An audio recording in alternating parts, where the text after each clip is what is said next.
ನಮಸ್ಕಾರ ವೀಕ್ಷಕರೇ, ಈ ಒಂದು ವಿಡಿಯೋದಲ್ಲಿ ನಿಮ್ಮ ಆಧಾರ್ ಕಾರ್ಡಿನೊಂದಿಗೆ NPCI ಮ್ಯಾಪಿಂಗ್ ಮಾಡೋದು ಹೇಗೆ ಅಂತ ಅನ್ನೋದನ್ನ ನಾನು ನಿಮಗೆ ಈ ಒಂದು ವಿಡಿಯೋದಲ್ಲಿ ಬಹಳ ಸುಲಭ ವಿಧಾನದಿಂದ ತಿಳಿಸ್ಕೊಡ್ತಾ ಇದ್ದೇನೆ. ಸೊ ನೀವು ಯಾವುದೇ ಒಂದು ಕಚೇರಿಗೆ ಹೋಗೋ ಅವಶ್ಯಕತೆ ಇಲ್ಲ, ಯಾವುದೇ ಆನ್ಲೈನ್ ಸೆಂಟರ್ಗೆ ಹೋಗೋ ಒಂದು ಅವಶ್ಯಕತೆ ಇಲ್ಲ.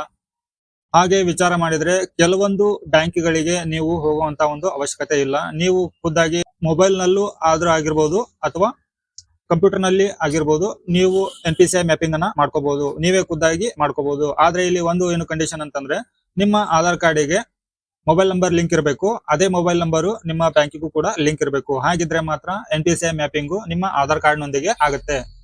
ಸೊ ಹಾಗಿದ್ರೆ ವಿಡಿಯೋನ ಶುರು ಮಾಡೋಣ ವೀಕ್ಷಕರೇ. ವಿಡಿಯೋನ ಶುರು ಮಾಡೋಕ್ಕೂ ಮೊದಲು ನೀವಿನ್ನು ಚಾನಲ್ಗೆ ಸಬ್ಸ್ಕ್ರೈಬ್ ಮಾಡ್ದೇನೆ ನೋಡ್ತಾ ಇದ್ರೆ ಚಾನಲ್ಗೆ ಸಬ್ಸ್ಕ್ರೈಬ್ ಮಾಡ್ಕೊಳ್ಳಿ, ನೋಟಿಫಿಕೇಶನ್ ಬಟನ್ ಆನ್ ಮಾಡಿ ಆಲ್ ಅಂತ ಹೇಳಿ ಸೆಲೆಕ್ಟ್ ಮಾಡ್ಕೊಳ್ಳಿ. ಸೊ ಇಲ್ಲಿ ನೀವು ಮೊದಲು ನಿಮ್ಮ ಗೂಗಲ್ ಕ್ರೋಮ್ ಅನ್ನ ಓಪನ್ ಮಾಡ್ಕೋಬೇಕಾಗುತ್ತೆ. ಮೊಬೈಲ್ ನಲ್ಲಿ ಆದ್ರೂ ಆಗ್ಲಿ ಅಥವಾ ಕಂಪ್ಯೂಟರ್ ನಲ್ಲಿ ಆದ್ರೂ ಆಗ್ಲಿ ಓಪನ್ ಮಾಡ್ಕೊಂಡ್ಬಿಟ್ಟು NPCI ಅಂತೇಳಿ ಟೈಪ್ ಮಾಡಿ. ಇಲ್ಲಿ ನೋಡಿ NPCI ಅಂತೇಳಿ ಟೈಪ್ ಮಾಡಿದ ನಂತರ ಎಂಟರ್ ಪ್ರೆಸ್ ಮಾಡಿ. ಎಂಟರ್ ಪ್ರೆಸ್ ಮಾಡಿದ ನಂತರ ನಿಮಗೆ ಮೊದಲು ಬರೋ ಲಿಂಕು ಏನಿದೆಯಲ್ವೋ, ಇಲ್ಲಿ ನೋಡಿ national payment corporation of India. So ಇದು ಸರ್ಕಾರದಿಂದ ಯಾವುದೇ ಒಂದು ಹಣ ಬರಲಿ ಅಥವಾ ನಿಮ್ಮ ಬ್ಯಾಂಕಿಗೆ ರೀಚ್ ಆಗಬೇಕು ಅಂತಂದ್ರೆ NPCI ಮ್ಯಾಪಿಂಗ್ ಆಗಿರ್ಲೇಬೇಕು. ಸರಿನಾ?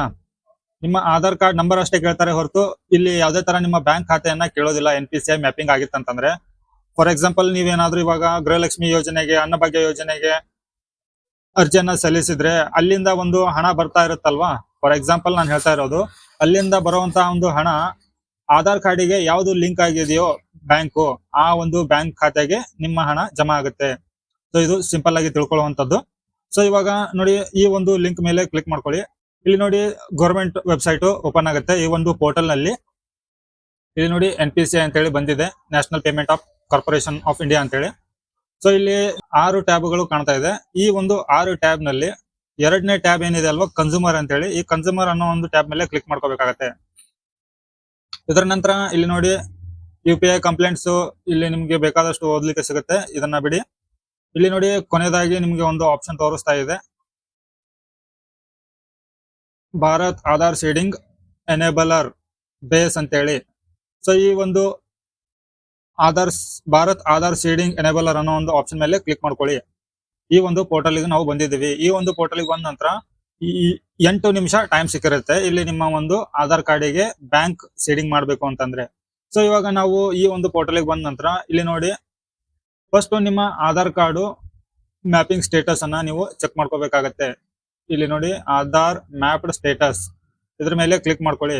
ಇಲ್ಲಿ ನಿಮ್ಮ ಆಧಾರ್ ಕಾರ್ಡಿಗೆ ಯಾವ ಬ್ಯಾಂಕ್ ಲಿಂಕ್ ಆಗಿದೆ ಅನ್ನೋದನ್ನ ನೀವು ಮೊದಲು ಕನ್ಫರ್ಮ್ ಮಾಡ್ಕೊಳ್ಳಿ. ಒಂದು ವೇಳೆ ನಿಮ್ಮ ಹತ್ರ 2 ಬ್ಯಾಂಕ್ ಇತ್ತು, ಒಂದು SBI ಇರ್ಬೋದು ಅಥವಾ ಕೆನರಾ ಬ್ಯಾಂಕ್ ಇರ್ಬೋದು ಅಥವಾ ಯಾವ್ದೋ ಬ್ಯಾಂಕ್ ಇರ್ಲಿ, ಯಾವ ಬ್ಯಾಂಕು ನಿಮ್ಮ ಆಧಾರ್ ಕಾರ್ಡ್ ನೊಂದಿಗೆ ಲಿಂಕ್ ಆಗಿದೆ ಅನ್ನೋದನ್ನ ನೀವು ಇಲ್ಲಿ ಕನ್ಫರ್ಮ್ ಮಾಡ್ಕೋಬೇಕಾಗತ್ತೆ. ಆಗಿದೆಯೋ ಇಲ್ಲೋ ಅಥವಾ ಯಾವ ಬ್ಯಾಂಕ್ ಆಗಿದೆ ಅನ್ನೋದನ್ನ ತಿಳ್ಕೊಬೇಕಾಗತ್ತೆ. ಸೊ ಇಲ್ಲಿ ನಾವು ಇವಾಗ ನನ್ನ ಒಂದು ಆಧಾರ್ ಕಾರ್ಡ್ ನಂಬರ್ ಅನ್ನ ಹಾಕ್ತೇನೆ.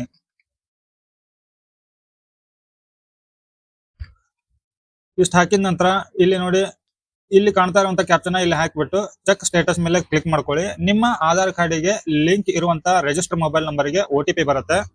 ಆ OTP ಅನ್ನ ನೀವು ಇಲ್ಲಿ ಹಾಕಿ ಕನ್ಫರ್ಮ್ ಮಾಡ್ಬೇಕಾಗತ್ತೆ. ಇಲ್ಲಿ ನಿಮ್ಮ ಯಾವ ಬ್ಯಾಂಕು ಆಧಾರ್ ಸೀಡಿಂಗ್ ಆಗಿದೆ ಅನ್ನೋದನ್ನ ಇಲ್ಲಿ ಸ್ಟೇಟಸ್ ನಿಮ್ಗೆ ತೋರಿಸುತ್ತೆ. ಸೊ ಇಲ್ಲಿ ಲೋಡಿಂಗ್ ಆಗ್ತಾ ಇದೆ, ವೇಟ್ ಮಾಡಿ.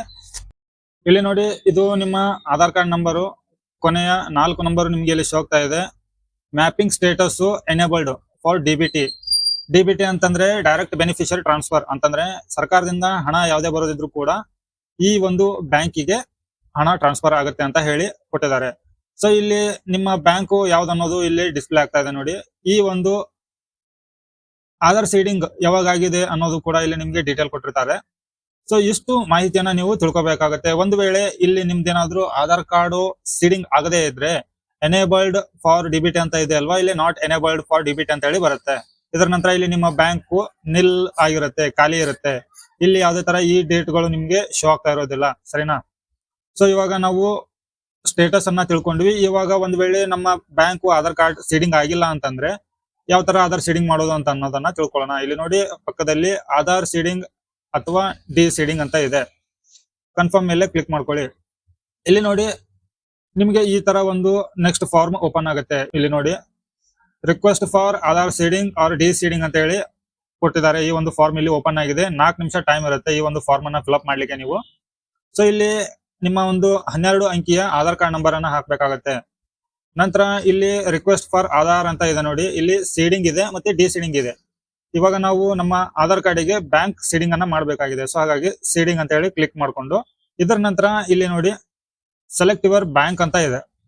ಸೊ ವೀಕ್ಷಕರೇ, ಇಲ್ಲಿ ಈ ಒಂದು ಪೋರ್ಟಲ್ ನಲ್ಲಿ ಈ ಲಿಸ್ಟ್ ರೀಸೆಂಟ್ಲಿ ಅಪ್ಡೇಟ್ ಆಗಿರುವಂತ ಒಂದು ಮಾಹಿತಿ ಇದು. ಮೊದಲು ಇಲ್ಲಿ 8 ರಿಂದ 10 ಬ್ಯಾಂಕ್ಗಳು ಮಾತ್ರ ಈ ಒಂದು ಲಿಸ್ಟ್ ನಲ್ಲಿ ತೋರಿಸ್ತಾ ಇತ್ತು. ಸೊ ಇವಾಗ ಇಷ್ಟೆಲ್ಲ ಬ್ಯಾಂಕ್ಗಳು ನೀವು ಆಧಾರ್ ಸೀಡಿಂಗ್ ಅನ್ನ ಮಾಡ್ಕೋಬಹುದು. ಇಲ್ಲಿ ಕಾಣ್ತಾ ಇರುವಂತ ಎಲ್ಲಾ ಬ್ಯಾಂಕುಗಳಿಗೆ ನೀವು ಆಧಾರ್ ಸೀಡಿಂಗ್ ಅನ್ನ ಮಾಡ್ಕೋಬಹುದು ಮನೆಯಲ್ಲೇ ಕುಳಿತುಕೊಂಡ್ಬಿಟ್ಟು. ಯಾವುದೇ ತರ ಬ್ಯಾಂಕಿಗೆ ಹೋಗ್ಬೇಕು ಅನ್ನೋಂತ ಒಂದು ಸಮಸ್ಯೆ ಇರೋದಿಲ್ಲ. ಈ ಲಿಸ್ಟ್ ಅಲ್ಲಿ ಇರೋ ಬ್ಯಾಂಕ್ ಗಳಿಗೆ ಮಾತ್ರ ನೀವು ಆಧಾರ್ ಸೀಡಿಂಗ್ ಅನ್ನ ಮಾಡ್ಕೋಬಹುದು. ಇನ್ನು ಉಳಿಕಿರೋ ಬ್ಯಾಂಕ್ಗಳು ಈ ಲಿಸ್ಟ್ ಅಲ್ಲಿ ಇಲ್ಲದೆ ಇದ್ರೆ ಅದನ್ನ ನೀವು ಬ್ಯಾಂಕಿಗೆ ಹೋಗ್ಬಿಟ್ಟು ಆಧಾರ್ ಸೀಡಿಂಗ್ ಅನ್ನ ಮಾಡ್ಕೋಬೇಕಾಗತ್ತೆ. ಸೊ ನಿಮ್ಮ ಬ್ಯಾಂಕ್ ಯಾವ್ದು ಅನ್ನೋದನ್ನ ಸೆಲೆಕ್ಟ್ ಮಾಡ್ಕೊಳ್ಳಿ. ಇದರ ನಂತರ ಇಲ್ಲಿ ನಿಮ್ಮ ಬ್ಯಾಂಕ್ ಖಾತೆಯ ಅಕೌಂಟ್ ನಂಬರ್ ಅನ್ನ ನೀವು ಇಲ್ಲಿ ಎಂಟ್ರಿ ಮಾಡಿ, ಸರಿನಾ? ಇಲ್ಲಿ ಒಂದ್ಸತಿ ಎಂಟ್ರಿ ಮಾಡಿದ ಅಕೌಂಟ್ ನಂಬರ್ ಅನ್ನ ನೀವು ಪಕ್ಕದಲ್ಲಿಯೂ ಕೂಡ ಕನ್ಫರ್ಮೇಶನ್ ಮಾಡ್ಬೇಕಾಗತ್ತೆ ಅದೇ ಅಕೌಂಟ್ ನಂಬರ್ ಅನ್ನ. ಅದರ ನಂತರ ಇಲ್ಲಿ ಕನ್ಸೆಂಟ್ ಮೇಲೆ ಕ್ಲಿಕ್ ಮಾಡ್ಕೊಳ್ಳಿ. ಇಲ್ಲಿ ಕಾಣ್ತಾ ಇರುವಂತ ಕ್ಯಾಪ್ಚನ್ ಇಲ್ಲಿ ಹಾಕಿಬಿಟ್ಟು ಸಬ್ಮಿಟ್ ಮೇಲೆ ಕ್ಲಿಕ್ ಮಾಡ್ಕೊಳ್ಳಿ. ನಿಮ್ಮ ಆಧಾರ್ ಕಾರ್ಡ್ಗೆ ಲಿಂಕ್ ಇರುವಂತ ರಿಜಿಸ್ಟರ್ ಮೊಬೈಲ್ ನಂಬರ್ಗೆ OTP ಬರುತ್ತೆ. ಆ ಒಂದು OTP ಅನ್ನ ಹಾಕಿಬಿಟ್ಟು ನೀವು ಸಬ್ಮಿಟ್ ಮಾಡಿದ್ರೆ ನಿಮ್ಮ ಒಂದು ಆಧಾರ್ ಕಾರ್ಡಿಗೆ ಬ್ಯಾಂಕ್ ಸೀಡಿಂಗ್ ಆಗುತ್ತೆ, ಆಧಾರ್ ಸೀಡಿಂಗ್ ಆಗುತ್ತೆ, ಬ್ಯಾಂಕಿಗೆ ಆಧಾರ್ ಲಿಂಕ್ ಆಗುತ್ತೆ. ಸೊ ವೀಕ್ಷಕರೇ, ಇಷ್ಟು ಈ ಒಂದು ವಿಡಿಯೋದಲ್ಲಿ ಹೇಳಿಕೊಟ್ಟಿರುವಂತ ಮಾಹಿತಿ. ಈ ವಿಡಿಯೋದಿಂದ ನಿಮ್ಗೆ ಏನಾದ್ರೂ ಉಪಯೋಗ ಆಗಿದ್ರೆ ವಿಡಿಯೋಗೆ ಲೈಕ್ ಕೊಟ್ಟು ಚಾನೆಲ್ಗೆ ಸಬ್ಸ್ಕ್ರೈಬ್ ಮಾಡಿ. ಮತ್ತೆ ಹೊಸ ಮಾಹಿತಿಯೊಂದಿಗೆ ಸಿಗ್ತೇನೆ. ಅಲ್ಲಿವರೆಗೂ ಜೈ ಹಿಂದ್.